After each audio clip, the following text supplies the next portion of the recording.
going to ask you where you heard about them. Please support the show and let them know we sent you. There was one town I just watched a video on. They have 15 people that live there. In West Texas? No, this is right outside of, I want to say it's in Arizona. No, actually, maybe Nevada. I'll have to find the video.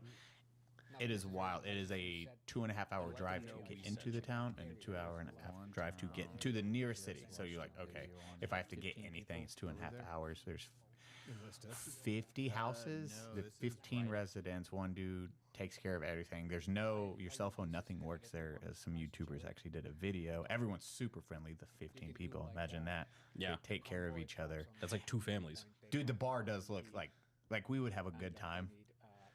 Like they party, like, and then the best part is the night ends, everyone's shit wrecked. Some old dude that's like 60s, like stumbling out to his car, and they're like, "Are you driving?" He's like, "What am I gonna do? Hit somebody?" I was like, "Yeah, dude." As a counterpoint, it's pretty good. I'm like, okay, that's fucking dope. Yeah, what are you going to do? Call the cops? They're 2 hours away. I feel like at that place, at that point, you'd like have to have a plane, like a Cessna or something like that. Like, He's dude that far away. I from was considering moving to San Antonio or like the outskirts of San Antonio for a minute, and like a lot of the properties, I wouldn't say a lot.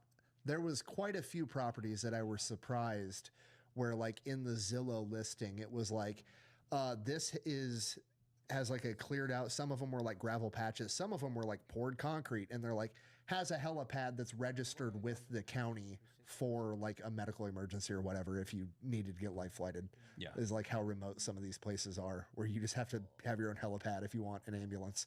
Jarbridge. Yeah, it's Jarbridge, and then that looks like a fucking. And it's nestled deep in the mountains at the end of a long dirt road. Hell yeah. No civilization for 100 miles. Hell yeah. There's no school, no hospital. Yeah, that looks no like an old grocery ghost town. Store, and yet the 16 year-round residents have managed to keep this town alive. that bar. Even more than that, they seem to be a thriving, happy That does look community. pretty fucking cool. Okay, so I do that. That bar does remind me of a cool story.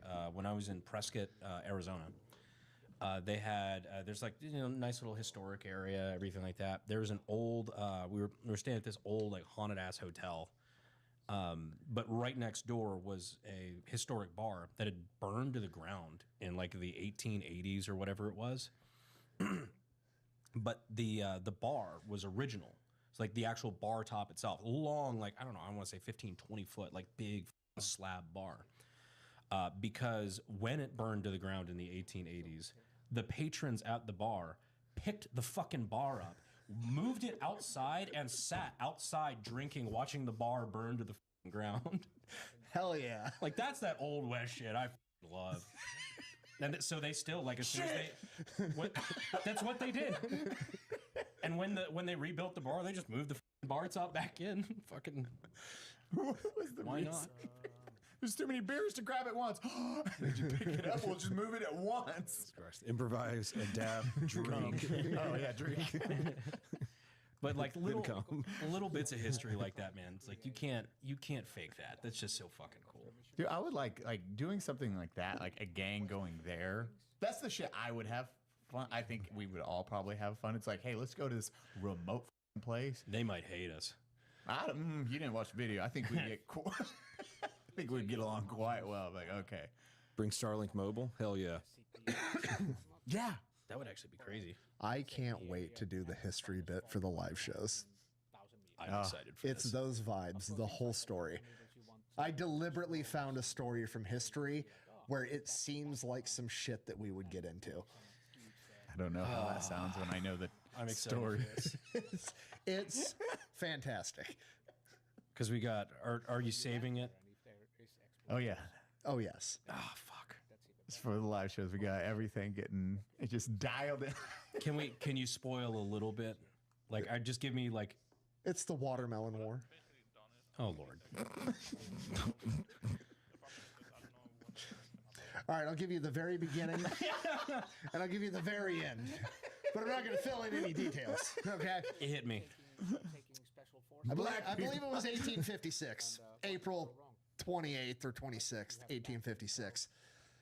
We had just finished the Panama Railroad connecting the east and west side of the Panama Isthmus. The Panama Canal does not exist yet.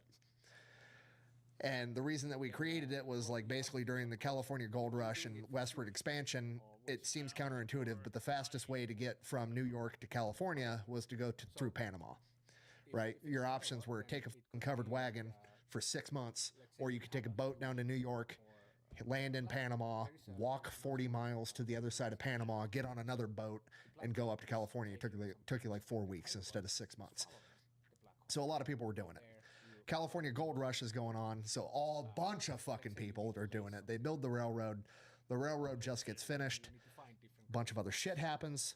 There's some Americans, and there's like a layover at the train for 6 hours, and they're like, let's go get shit-faced. They get shit-faced. There's an altercation with a street vendor and a group of boys over a slice of watermelon. It devolves into a riot involving hundreds of people, and they have to end up sending in the Marine Corps. And this ends up setting the precedent for American military presence in Panama until 1999, and is the reason we built military bases outside of Panama. Long story short, Americans got drunk, they got in a fight over a slice of watermelon, and America cut a fucking continent in half. There you go. Hell yeah. I love how you started this with, it's some shit we would do. Yes. When I get into the story of how the altercation of the watermelon unfolds, it's you and Cody. I was just going to say, this sounds like some shit where like we go somewhere, Cody gets in a fight, I look over my right shoulder and go, oh fuck. Yes. I don't know how it happened. But His Cody face. Yes. Like, no, Cody, no, give me his drink. I'm like, sorry, sir, you may not have been in the wrong, but You two have to come save both of us. I'm packing my boy. Fuck. Do that. I can't wait to hear the escalation on that one because it's wild. It's going to be good. Oh, I'm so excited for that one, dude. We just filmed. Well, thankfully, Caper's episode comes out after this one. Bro, I didn't get to tell you guys what he said to me when I brought him in here, because I'd helped Brandon get him out of his car, helped him come in here, helped him sit down. Brandon had to take a phone call, like Congress stuff. And I sit him down and I'm like talking to him. And he's like, which one do you want me to sit at? And I was like, you can sit in any seat you prefer except for this one. Eli has to sit in that one just because the camera angles and stuff. He goes, okay. Yeah, I was And going to say, it's more like the Big Bang Theory. Penny, that's my seat. Yeah, exactly. So Push Major Capers out of the chair. he goes, he dead ass, like not joking. He's like, I'm going to sit here so I can see the door. Like, all right. Fuck, old man still got it. Like, Yes, sir. I had to help you out of the car, but you've still got one left in you, and I don't want it. I know that much. That dude was just That was one of the best sunsets we've ever filmed. next week was incredible. it's gonna come this month, but holy shit, as Nick said, that is hands down the best unsub.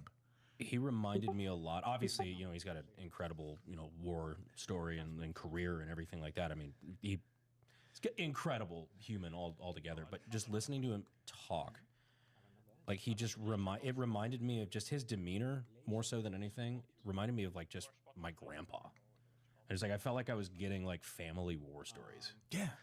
It was really easy to listen The to. thing that I was like thinking, and I wasn't going to bring it up in the podcast, but like we've interviewed some older veterans before, and he's 88 years old, and for the amount of combat he's been in and his age, his hearing Yes. is impeccable. Because usually you got to like raise your voice, you got to repeat yourself, which is completely fine.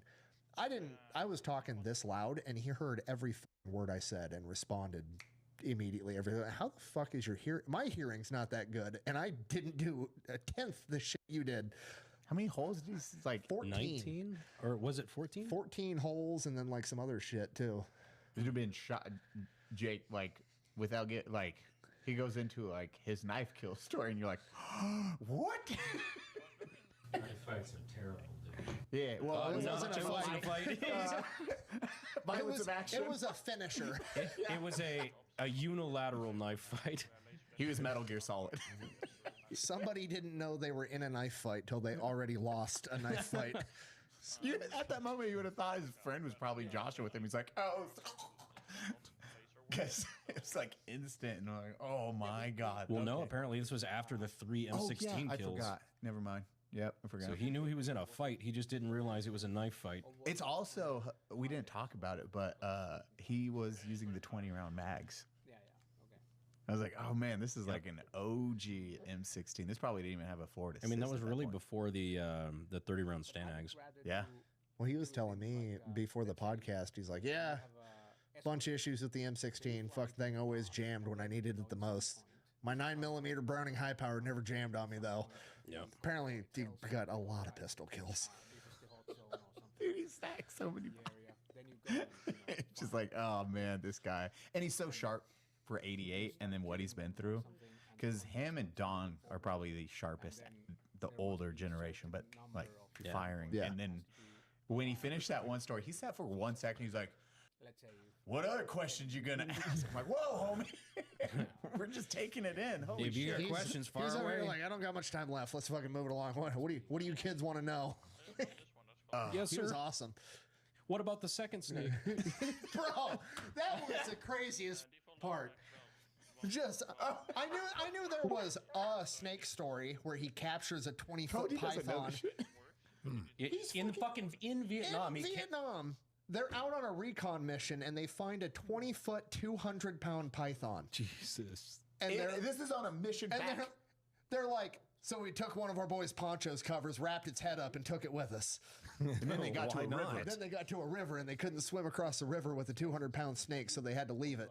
Then they climbed up the mountain to base and convinced the helicopter pilot to go back with the helicopter and pick it up. And they had a pet 20-foot python. that they named Gomer Pyle. Well, then he tells a story. It's hilarious. And then at the end of the podcast, we're flipping through his book and he's got a bunch of pictures. And there's a picture of him with a 20-foot long python. It's the most marine shit I've ever heard in my But the life. picture says Jim Capers with Gomer Pyle #2. And I'm like, I'm sorry, this picture says #2. There was a #1. He goes, oh yeah, we caught that one in Panama. It was like the same size. I said, what the fuck? I kind of find it very relaxing because sometimes Dude. single player Oh. or multiplayer American hero. My favorite part too was the. without any Well, what'd you do in Hong Kong? Well, my niece is right here. I can't talk about it. Heard.